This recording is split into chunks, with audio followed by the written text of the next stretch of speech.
Okay, good day. This is Honors Algebra 2. I am Mr. McCully, and this is the presentation on section 12-1, triangles and trig functions. So let's get right to it. Today, we are going to find the values of trigonometric functions for acute angles, and then we are going to use trigonometric functions to find side lengths and angle measures of right triangles. So, a little bit of review, a little bit of new. The 6 trigonometric functions for excuse me, for right triangles, the 6 trigonometric functions for right triangles are sine, cosine, tangent, cosecant, secant, and cotangent. And those functions represent ratios of sides relative to their angles. So if we're talking about sine, the sine of angle theta is equal to the ratio of the opposite side to the hypotenuse. So if I come over here to this diagram right here, if I'm talking about this angle here, theta, the opposite side would be the side that is not part of the angle, and the hypotenuse is always right across from the right angle. And the adjacent side is always going to be the portion of the angle that is not the hypotenuse. All right. Now, all of these, sine, cosine, tangent, secant, or cosecant, secant, and cotangent are all relative to where the angle is. So if I were to take this angle and move it up here, then I have to readjust and put my opposite side now down here and the adjacent side there. And so if you think about it, um, the ratios are all related here. And so the sine is the opposite over the hypotenuse, the cosine is the adjacent over the hypotenuse, the tangent is the opposite over the adjacent. The cosecant, secant, and cotangent are called the reciprocal identities because they are the reciprocal of these related values. So the cosecant value is the reciprocal of the sine value. The secant value is the reciprocal of the cosine.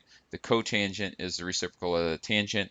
Why cosecant and cosine don't match up, I don't know. I didn't write them, but this is correct. All right. So it says find the 6 trig ratios as an example for this angle theta. So I have this angle theta right here. And so they want me to find the 6 trig ratios. So I'm just going to write them down here. I'm going to go sine theta. I'm going to go cosine theta. I'm going to go tangent theta. And it'll leave me a little space to write the ratio there. And then just to make it easy on myself, because I'm going to do is take the reciprocal of all of these, I'm going to go cosecant theta, secant theta, and cotangent theta right next to them. Because what I'm going to do is I'm going to find these three, and then I'm just going to take the fractions and flip them and get these three. So I made a mark I don't want. All right, so here, if I talk about this angle theta here, then this value right here is my adjacent side. This value right here is my opposite side, but I don't know my hypotenuse. Luckily, we know a way to find the lengths of sides of a right triangle called the Pythagorean theorem. So I can say that the hypotenuse for now is c, and it's going to be a squared plus b squared equals to c squared. And we're trying to solve for c, so we'll go c equals the square root of a squared plus b squared. Take the square root of both sides to get that. And so we'll just plug in. So we'll go c squared equals the square root of 4 squared plus 3 squared, which is the square root of 16 plus 9 is 25, which is 5. So this value right here is 5. So remember from the previous page, sine is opposite over hypotenuse. So opposite is 4, hypotenuse is 5. This is 4 over 5. The cosine, adjacent over hypotenuse. The adjacent side is 3, the hypotenuse is 5. We have 3 over 5. The tangent is opposite over adjacent. So opposite is 4, adjacent is 3. So 4 over 3. And then remember, if you look here, opposite over hypotenuse, cosecant, hypotenuse over opposite. Cosine, adjacent over hypotenuse, secant, hypotenuse over adjacent, tangent, opposite over adjacent, cotangent, adjacent over opposite. So they're just flipping these. So to save ourselves a bunch of work, we're just going to do that. We're going to make this 5 over 4. We're going to make this 3 over, oops, I already had 3 over. We're going to make this one 5 over 3, and then we'll make this one 3 over 4. Pretty simple, straightforward, and there we go. Okay, next example. Given the acute angle theta and sine theta equals square root of 3 over 2, find the value of the remaining 5 trig values for theta. All right, so let's just write those out. Let's go, oops, let's get the right tool here. Sine theta, cosine theta, tangent theta, cosecant theta, secant theta, and cotangent theta. All right, now, we have let's draw this again. All right, so we have a right triangle here, and we'll put the right angle right there. And even though we don't know the lengths of these sides, any right triangle that has a right angle and this angle theta right here. Now, I don't know what theta is, I don't care, but any triangle that has these two angles will have proportional sides. So even though I can't say exactly what these sides are, I can say that the ratio of the opposite side to the hypotenuse is square root of 3 to 2. And I am allowed to do that. Now, is this length of this triangle square root of 3? Not necessarily, but because they're proportional, I can write that there for right now. So if they were to ask you what's the length of the hypotenuse, you can't say 2 because you don't know. We're just using that as reference for right now. All right, so I know that the sine is square root of 3 over 2, and I need to find this side right here so that I can do cosine, because cosine is going to be the adjacent side over the hypotenuse. All right, so using Pythagorean theorem again, I'm going to go, this is my a side, so a squared plus square root of 3 squared is going to equal 2 squared. So I get a squared plus 3 equals 4. A squared equals 1. That's going to lead me to say that a is just equal to 1 because the square root of 1 is just also 1. And so now I have these sides. So I can say that the cosine is a half. I can say that the tangent is opposite over adjacent. So square root of 3 over 1, which we're just going to write as square root of 3. I have a little bit of an issue when I come to do cosecant here, because if I do the reciprocal, I'll have 2 over the square root of 3, and we can't leave that radical in the denominator, so just as a review, we're going to multiply by the funky 1 square root of 3 over square root of 3, which will give me 2 times square root of 3 over, well, depends on how you look at it. It's either the square root of 9, which is 3, or the square root of 3 squared, which is also 3. So that gives me that value there. Now I could take the reciprocal of a half. That's just going to be 2 because it would be 2 over 1. And again, we wouldn't write anything over 1. This one will be, the cotangent will be adjacent over the opposite, which would be 1 over square root of 3. So we have another one where we have that problem. So we're just going to, again, go square root of 3 over square root of 3, which will give me square root of 3 over 3. And those are my other 5 values. All right. Main idea number 1, given an angle and a side of a right triangle, trig ratios can find the lengths of the unknown sides. So we're reviewing our geometry, and we're reviewing our SOHCAHTOA. Now, the reason that it's SOHCAHTOA is because it reminds us which parts of the triangle go with each of these trig functions. And so the way that you're going to want to solve for unknown sides is you're just going to make a list of what you know, and when you know that you have the opposite and the hypotenuse, you're going to use sine. When you have the adjacent and the hypotenuse, you're going to use cosine. When you have the opposite and adjacent, you're going to use tangent. That's all that that means. That's all you're going to do with that. So as an example, it says use the given information to solve the right triangle. Solve in this context is going to mean find the missing parts. So in this context, when I say solve the right triangle, you're going to have to find all of the missing parts. So in this one, the missing parts is the measure of angle A, the length of little b, and the length of little c. So we need to find little b and we need to find little c. All right, now the easiest part for this right triangle is finding angle A, because we don't need any trig to do that, because we know that in a triangle, the three angles add up to 180. So if I go angle A, the measure of angle A will equal 180 minus the 90 degrees for the right triangle and minus the 30 degrees for the angle C. So 30 there. So 90 minus 100, or excuse me, 180 minus 120 is going to leave me with 60 degrees for angle A. Now, I do have to do a little bit of trig to solve for part B and part C. And so if I go ahead and I list this, I'm trying to solve for angles, or for side C. So side C is the opposite side.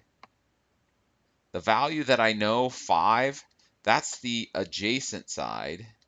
And the angle that I know is 30 degrees. That's my angle. Or we'll call it, just to keep consistent, we'll call it theta. And so because I have an opposite and adjacent, that means I'm going to use tangent. All right. So we're going to set that up. We're going to say the tangent of 30 degrees is equal to the opposite side, which is C, over the adjacent side, which we know to be 5. So to get C by itself, we're going to multiply both sides by 5. So we'll have C equals 5 times the tangent of 30 degrees. So we're going to grab our calculator and we're going to calculate this. Now, before you do anything, we got to remember that with a graphing calculator, if we go and hit mode, the standard default position is radian measures. So make sure before you do any calculations with your calculator, you come down to here, you turn it on and to degree, and you hit enter there.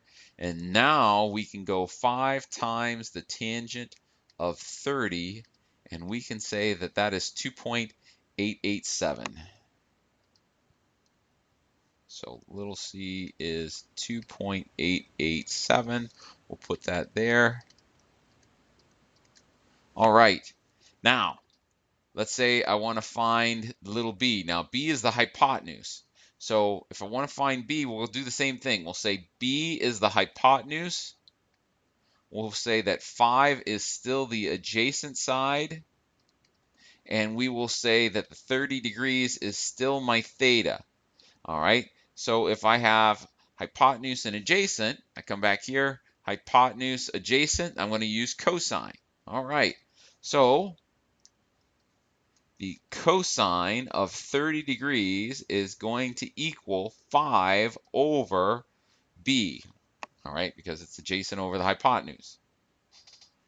So I want to get b by itself, so I'm going to multiply both sides by b, so I'll have b cosine 30 equals 5, and then I'll divide by the cosine of 30, so I'll get b equals 5 over the cosine of 30 degrees. We'll keep degrees in all those, keep our units. Grab our calculator. 5 divided by the cosine of 30, close the parentheses, hit enter, and I get 5.774. And that is the length of that side. And we have solved our right triangle. Okay, main idea number 2. The inverse trig functions can be used to find the measures of unknown angles in a triangle. So if we want to find an angle, we're going to use the inverse trig functions. Now, inverse sine can be listed, and I'm doing this because I know some of you are going to be taking the ACT this summer, and it may list the inverse functions as either arcsine or sine with this superscript to the -1. Now, if you remember when we were doing inverse matrices, you'll remember that we had that inverse button. But for us, the inverse trig functions are the second values of the trig, or the second functions of the trig functions. So we don't have a whole lot of problem with that. So if you see arcsine, you're thinking inverse sine. If you see arc cosine, inverse cosine, arctangent is inverse tangent. So one last example, it says use inverse trig functions to find the value of theta. Now we're going to set this up in the exact same way that we did the last one where we were solving for triangles. We're going to make a list of what we know. We are trying to find theta. That's the goal. We want to find theta. But if I look with relationship to theta, the 2, well, that's the adjacent side. And the 4, well, that's the hypotenuse. So again, if I go back to my SOHCAHTOA, I've got adjacent and hypotenuse. I'm going to set this up using cosine. So I'm going to say that the cosine of theta is equal to 2 over 4. Now, we can reduce that and make it a half. All right, so the cosine of theta is equal to a half. So just as a quick little aside here, you have to remember that cosine, this is not cosine times theta. This is cosine of theta. Cosine is an operation. Multiplication is an operation. It has an inverse. We call it division. Addition has an inverse. We call it subtraction. Cosine has an inverse. We call it inverse cosine. And just like if I said solve 5a equals to a half, we would divide both sides by 5. The reason that you would do that, get a equals 1 over 10, the reason that you would do that is because the inverse operation to multiplication is division. And multiplying by 5 and dividing by 5 cancel each other out. Similarly, the inverse cosine is the inverse operation of cosine, and it will cancel it out. So if I go arc cosine, inverse cosine of the cosine of theta equals the arc cosine or inverse cosine of a half. And just like I divided both sides by 2, I take the inverse cosine of both sides, and these two cancel out, leaving me with just theta. Now I can go to my graphing calculator, and I can go second. I hit that cosine button and go 0.5 for a half. We will get 60 degrees as our final answer. All right. Well, that's all I got for today, folks. So, the Macaulay fun fact of the day, the greatest birthday present I ever received was a Kenner X-Wing from 1977. It was an awful reproduction of an X-Wing because it wasn't anywhere near the appropriate size. R2-D2 couldn't even come out. If you press this little button on the back, it would have a little bit of a sound, and then this little light would come up, and it took 4 AA batteries just to do that. And if you press down on his head, it would turn into X-Wing mode, and then there was a little button in the back that put it back into regular mode. And you got all of that for the cost of $15.99. Back in 1977, $15.99 was a big birthday present, let me tell you. That's all I got for today, folks. Have a good day. Bye.